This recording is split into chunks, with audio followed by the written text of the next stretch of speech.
Welcome to the Boss Battle Show, and on today's episode, we're going to discuss the eventual death of physical media by the ever-growing rise of gamers and consumers going all digital.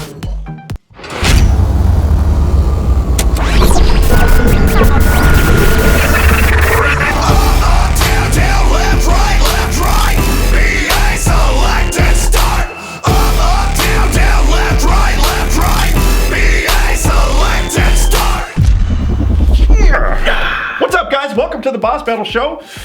Timmy TJ. Adam Roden. Let me ask you a question, Timmy. Okay, hit me with it. Go. Do you buy video games? I do. How do you buy your video games? It's a little bit of a mixed bag right now, but I'd say Primarily? I'm still the physical guy. And why is that, do you say? Trading value. Because you are stuck with your games, right? Yeah, because otherwise I don't want to just spend $60 and then just be stuck with a game that's forever bad, possibly. Exactly. Like I did with Destiny. Can't we just stay here with the murderous robots? No, little light.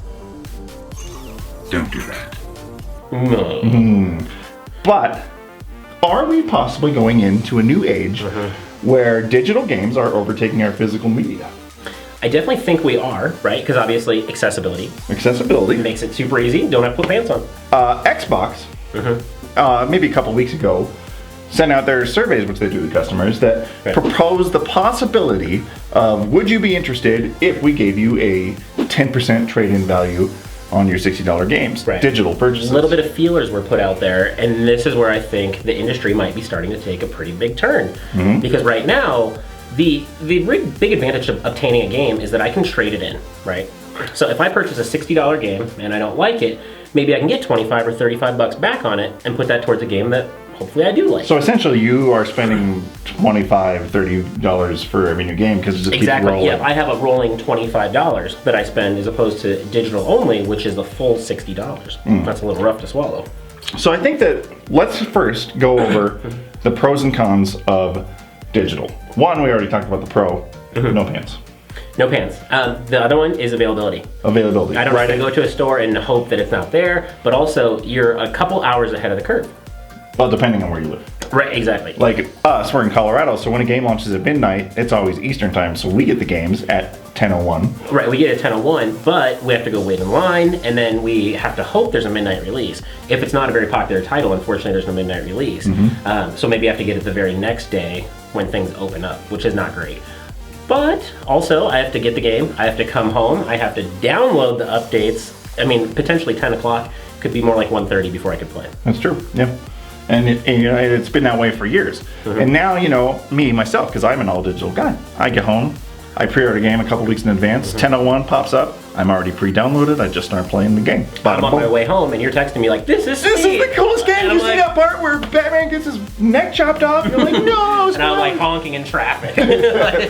But the problem is that I'm paying $60 for that game. And the reason games are $60 is because of manufacturing costs, shipping, all of the brick and mortar store that goes along with it, and the employees and the lights of said brick and mortar store who have to keep that operating. Now, I think where we've seen this previously is the music industry, right? Because the music industry, of course, went away from the CD and you get the physical disc itself to going to just the MP3 downloads.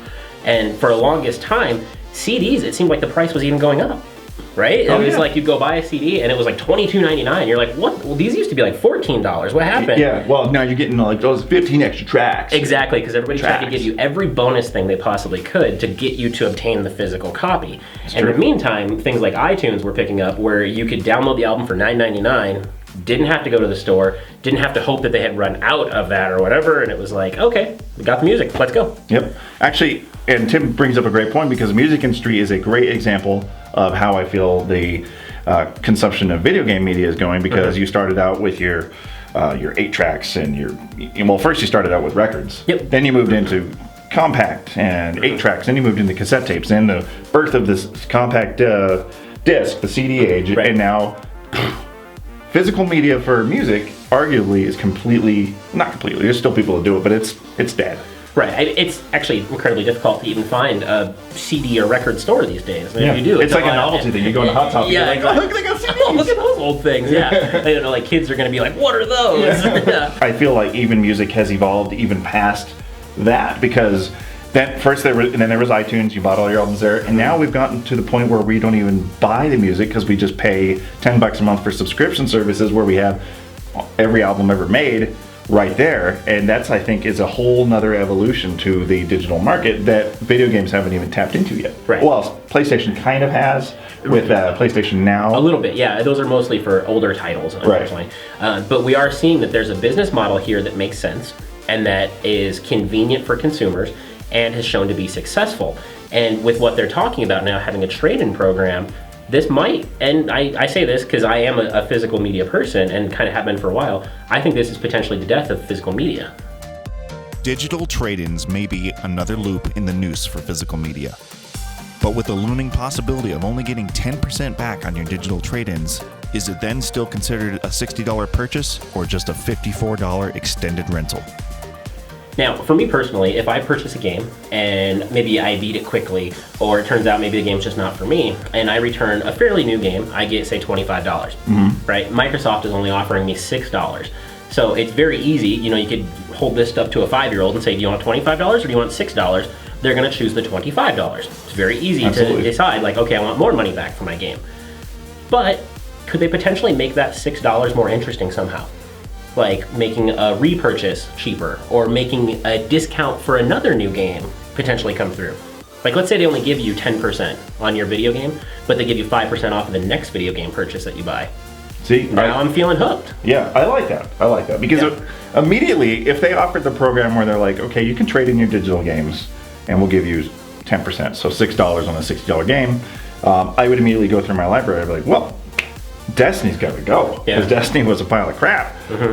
I think that I would be all over. I'd be like, I would pay someone to take this off my hands. So if someone's going to give me $6 for it, I would be more than happy. But you just made one incredibly interesting point, and that point was this: you said I would go into my hard drive and I would trade in Destiny for $6.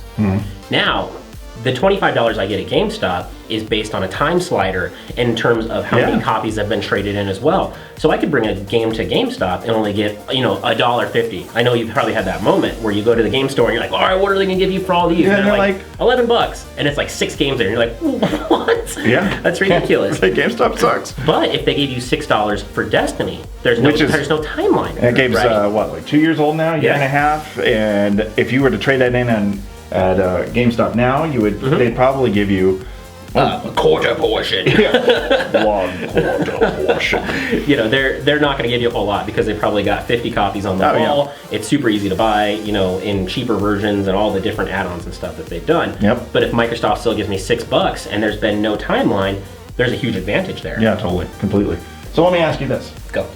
So there's a lot of rumblings in the Xbox camp, actually in the PlayStation camp too, about what's happening with these current systems. Is there going to be a PlayStation 4.5? Is there going to be a modular-based Xbox coming? Are they going to Xbox 2 soon? Yeah. Do you think this is something that we'll see in the near future, or do you think this is something that won't come until the next generation and they're just putting out feels for their next edition of Xbox? The console war, so we call it, and it's been deemed over the last 10 years or whatever, it's an arms race. You always want to be the first one to market with a great idea. So if they were the very first ones to initiate this and they start giving back rewards, there's going to be a big monkey see, monkey do there, right? As soon as somebody pulls the trigger, somebody else is going to do the same. And they might even do it a little bit better because it's always trying to get that consumer dollar into their bank account. So Microsoft's like, we're going to give you 10% on your video games, and keep in mind it's 10%, so it's not only $6. That's the example we gave off of new versions. Maybe you bought a game for $20, you'd still get 10%, so $2 or whatever. But maybe PlayStation's like, hey, if you trade in 3 games, we'll give you, an extra bonus, similar to GameStop where they do trade-in bonuses, right? But I do think that if somebody pulls the trigger, both of them will push hard in that direction. Oh, for sure. And actually, Phil Spencer was just quoted in saying the last couple days, someone had asked him about the PlayStation 4.5 possibilities and if they were going to do something like that. And this is not quote unquote, but he said, I'm not interested in an Xbox 1.2 or whatever. He's like, if we're going to do something like that, it's going to be a very big console leap. Okay. So I'm going to make bold predictions right now. Okay. Based on this conversation and just the overall whole things. I think I know what you're going to say. Okay. Let it go. I think let it out of your mouth. We're at this year, 2016, marks the 3-year anniversary of the launch of the current gen systems. The PS3 and the Xbox 360 both had 10-year lifespans. I think we're going to see a 5-year lifespan for these consoles, and I think that maybe even a year or two next year, I think we're going to see an announcement of these new consoles, and I think we're going to see a totally new ecosystem in gaming where we're going to bypass physical media, and it's going to be a streaming-based service. And I knew you were going here with this, and the first example that popped into my mind was Mac. Their laptops. They removed drives completely. Oh, yeah. Because they're like, whatever you want, you go download. Yeah. It's already there. You don't have to go buy a disc anymore. They just eliminated it. Without We're not going to see an optical drive in the next systems. I will bet you one of my left nuts. Right, but honestly, that's one of the things that is the hardest on the system, right? You have to have the drive going, and you have to have a cooling system. You can make this much smaller, much tighter package that would be a lot cheaper. Doesn't mean they're going to make it cheaper, but it's cheaper for them to at least develop. Well, and plus, and you just download whatever you want. And plus, if you look at Steam boxes, they're already ahead of the curve on that, because I think that now both companies are probably well into R&D on their next systems, and I think that we're going to see a whole new digital marketplace, but not just for that, but for, fuck it, I'm going to spend $20 a month for Xbox now, and I just stream the games on demand. Right. And I think that that's...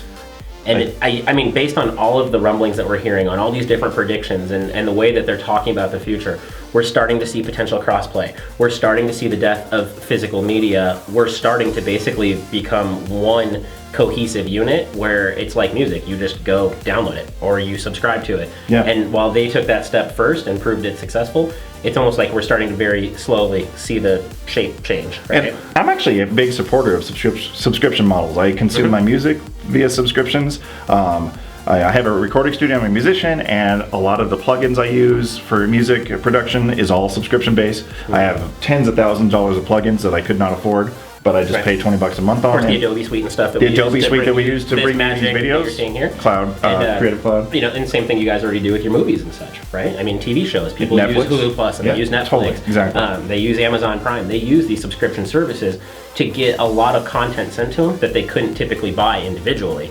and it works. True. It works really I think well. that there's really no. If you look at the rest of the world in the entertainment industry and how we consume entertainment, it's just the next logical step for video games to take is to be a digital, possibly subscription-based service with the option of buying if you wanted it. And that's just that. And okay, so anyways, that's our long-winded rant about what we think is happening to the industry in games and physical media. What do you think? I don't know what your rant is about it, and you know how you can tell us? Twits. Comments. Or the comments below. Yep. Don't forget to subscribe. And don't forget to tell your friends. You can make your own video and then send it to us, and we'd watch that. We would watch Because I'd be it. like, oh, cool. Yeah, and don't forget about these noobs. Gordy, tell him what's up. Gordy, tell him what's up.